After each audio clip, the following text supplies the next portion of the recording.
Good morning, everyone. This is John with Gun Deals, and today we're going to be talking about the very interesting looking, very cool Century arms. This is the WASR-M in 9mm, and yes, it is kind of an AK.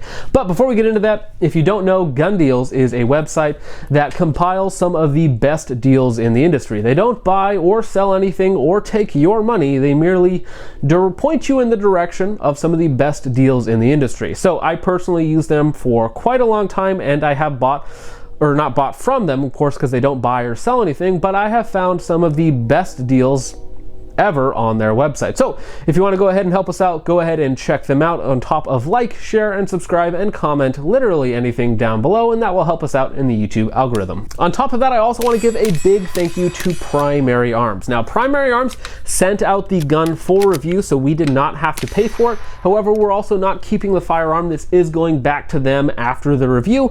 So I do want to say thank you to you guys for loaning us the gun and allowing us to play with such a fun little guy. Spoiler alert, this is going to be a fairly positive review, given that it is somewhat of a range toy.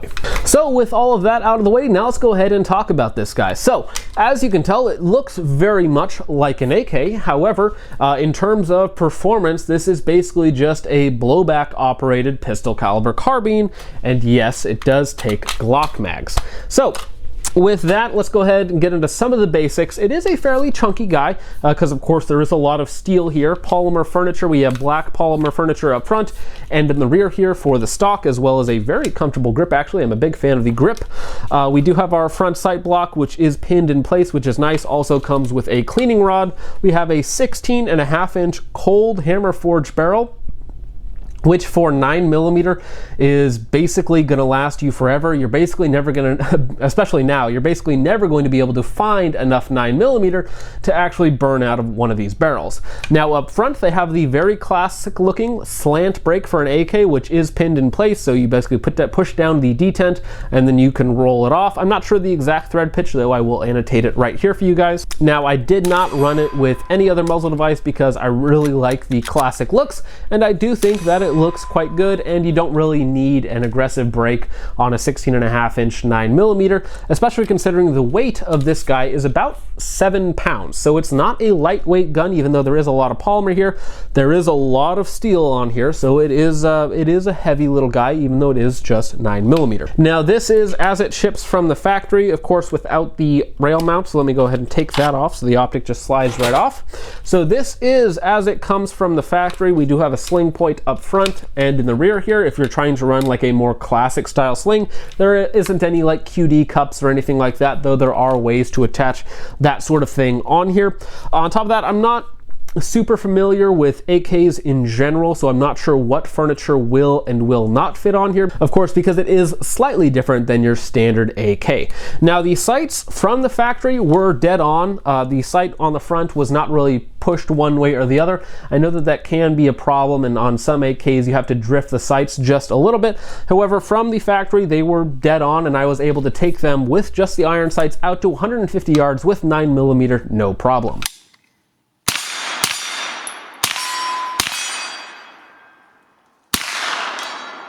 Now, in terms of finish on here, everything is kind of a very matte, parkerized look. It is not the most durable finish in the world, but again, this is not a duty use gun or anything like that. This is going to be more of a range toy, just given the fact that it's a very long and heavy 9mm. Now, on top of that, the finish overall looks very good, though again, it's not super durable, so you are going to scratch it off in certain places if you use it at all. The safety that comes from the factory is stiff but very positive, so as soon as you get used to it, it is pretty quick. Now this is my first experience really ever shooting any sort of AK styled gun, so if you notice me being really slow in the intro or additional shooting footage, it's because I'm just not all that familiar with the platform in general, so give me a little bit of grace on that. However, it does not take long, and it is very intuitive to figure out how to use it. The safety, again, basically, you just push down with your middle finger, and I don't have particularly large hands. However, if you have large hands, it'll be a little bit easier to do. Push down and out, it goes in, and then you can, of course, go to fire. Now, one thing that I did forget to mention on the fitment, everything on here is fitted really nice, really tight, feels really, really solid. The only thing that was a little loose from the factory was this top rail section. I'm not sure if that's normal for AKs, so again, you guys can let me know in the comments if that is a normal sort of thing, but there was a tiny bit of wobble in it, but again, that's more just to protect your hand theoretically from the piston system that would be working in there. However, there is no piston system in here. So let me go ahead and take this guy apart for you guys real fast so you guys can see what is actually going on in here. So very simple, similar to other AKs, you have a very shortened but strong spring in here because of course it is 9mm, so it is trying to slow that down a little bit.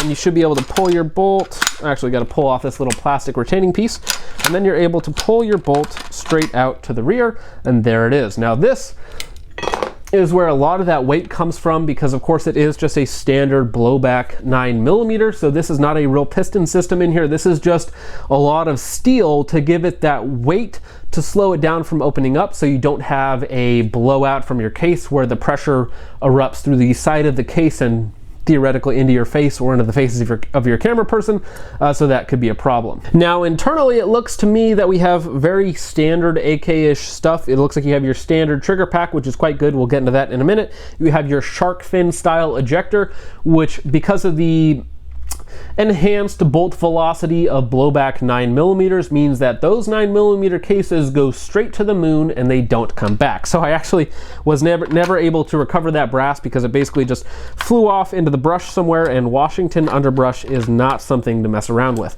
To reinstall, you simply line up the rails and push forward over your trigger, which does need to be pushed down just a little bit. Reinstall your plastic retainer so that everything fits together quite nicely, and then you're just going to slip the spring over top. Sometimes it takes a little bit of force, and then of course reinstall your spring. That locks in place on this rear steel detent, and you are all good to go. So here is how it works, of course, and this 9mm bolt does not have much travel. It hits kind of this plastic buffer / retaining piece in the back.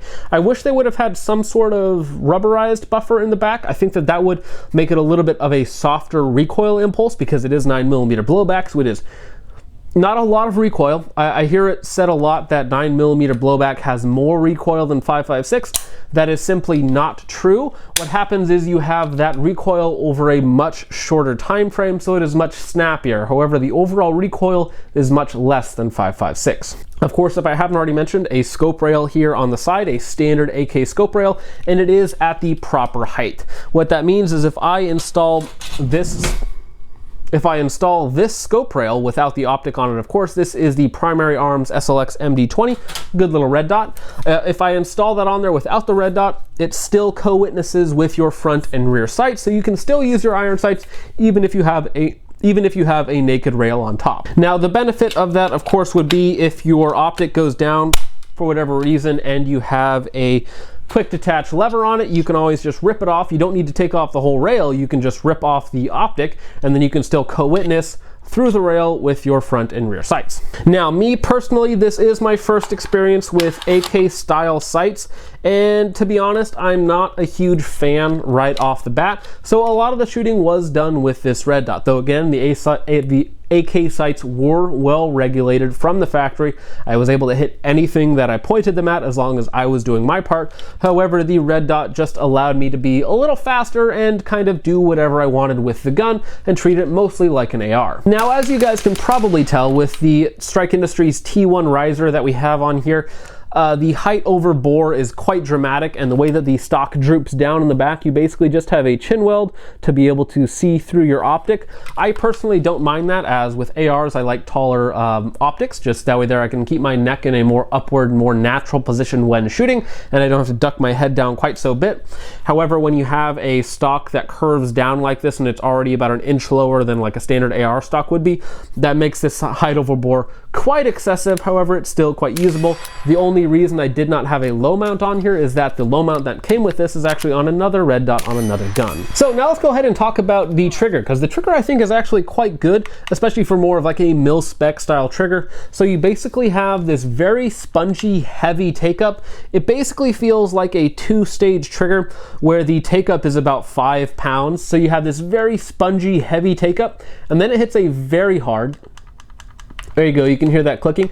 And then at about 5 pounds and about a ½ inch or so, you feel that very defined wall. And then after that, you build a couple more pounds of pressure.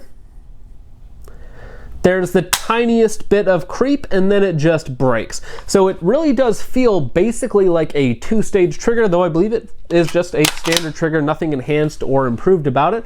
And it's actually quite good. The overall pull is about 6 to 7 pounds, which doesn't sound light, but in terms of performance, because it has that very defined, very hard wall with just a little bit of creep, and then it breaks quite cleanly, it does give you a good amount of accuracy. Again, we didn't do any real formal accuracy testing on this gun. However, with the sight-in groups, it was at under an inch at 25 yards, and I was able to hit at 150 yards with both the red dot and iron sights, no problem. So I don't think accuracy is going to be any sort of issue inside of realistic 9mm distances. So the trigger is good, the safety is good, the ergonomics are basically standard AK, so if you like it, you like it. If you don't, you don't. Personally, I find it quite enjoyable to shoot. Now, in terms of actually shooting it, in terms of recoil impulse, like I mentioned earlier, because it is just a 9mm blowback and you just have that very heavy bolt going about 1.5 inches back and 1.5 inches forward very, very quickly with no delay mechanism, it is a very fast recoil impulse, but basically it just bounces up and down really quickly. So it's basically like a squirrel on crack that just found its favorite nut, and it's basically just bouncing up and down really quickly. However, basically as fast as you can pull the trigger, it's going to return to zero, because again, that weight must slide back forward.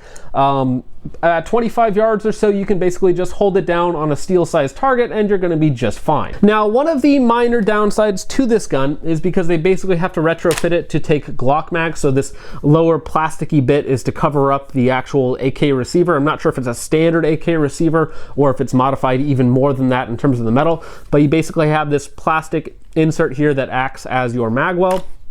That takes, of course, Glock mags. Most of the shooting you'll see me do is with the 17-round magazines from Glock, and of course some extenders with like a 3-round extender. I also ran Magpul magazines, and on top of that, I also ran some Glock 19 and some Glock 26 mags. So because of this magwell is so short, it will accept literally any Glock 9mm magazine that you have.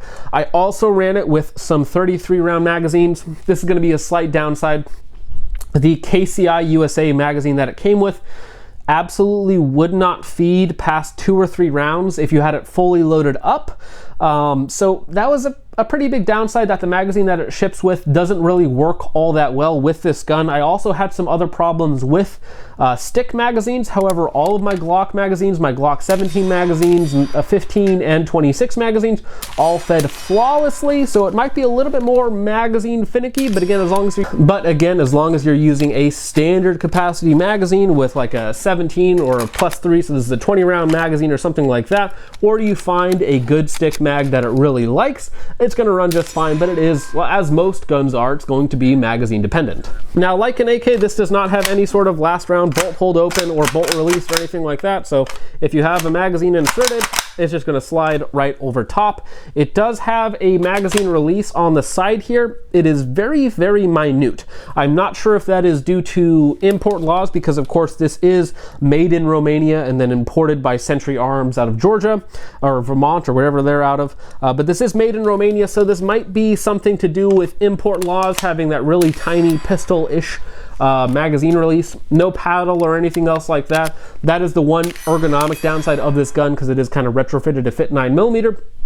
If it did have either a paddle release or something a little bit more intuitive, maybe something I could reach with my right hand, so I wouldn't have to rip the magazine out, grab another magazine, insert, then rack, it would be a lot faster to reload. Though again, this is basically a range gun, a range toy, maybe a competition gun if you so desire, but it is going to have that reload disadvantage just because that button is really small and really recessed. So hitting it the first try can be a little difficult, especially if you're wearing gloves, which I was when I did the review for this. So it did give me a little bit of trouble. But outside of the magazines, I ran 500 rounds of ammunition through this, mostly Cellar & Bellet 124 grain FMJ ammunition. Ran flawlessly through that. I also fed it 1 or 2 boxes of steel case ammunition, and it fed fed all of that flawlessly. Again, as long as I was using a standard magazine, not one of the aftermarket really cheap stick magazines, it fed really, really well and did not have any issues whatsoever.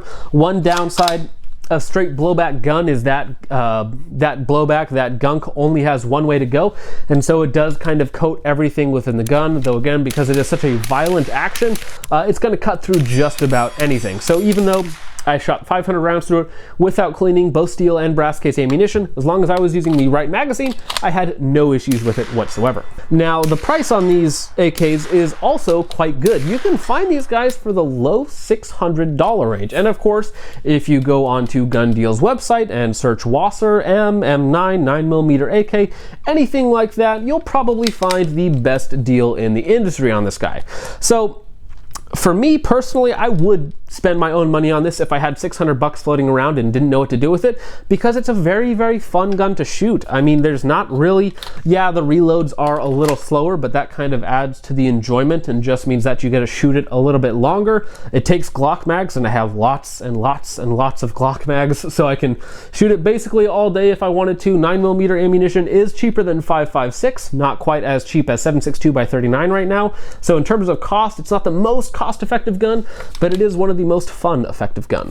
Oh, one thing that I forgot to mention really quickly is that if you want to, you can actually lock back the bolt using the safety lever, and then you can drop it quite easily for whatever reason, if you just need to do it for like competition, or just because you're one of those guys who just likes to have the action open on any gun that is not currently in use, which I totally get.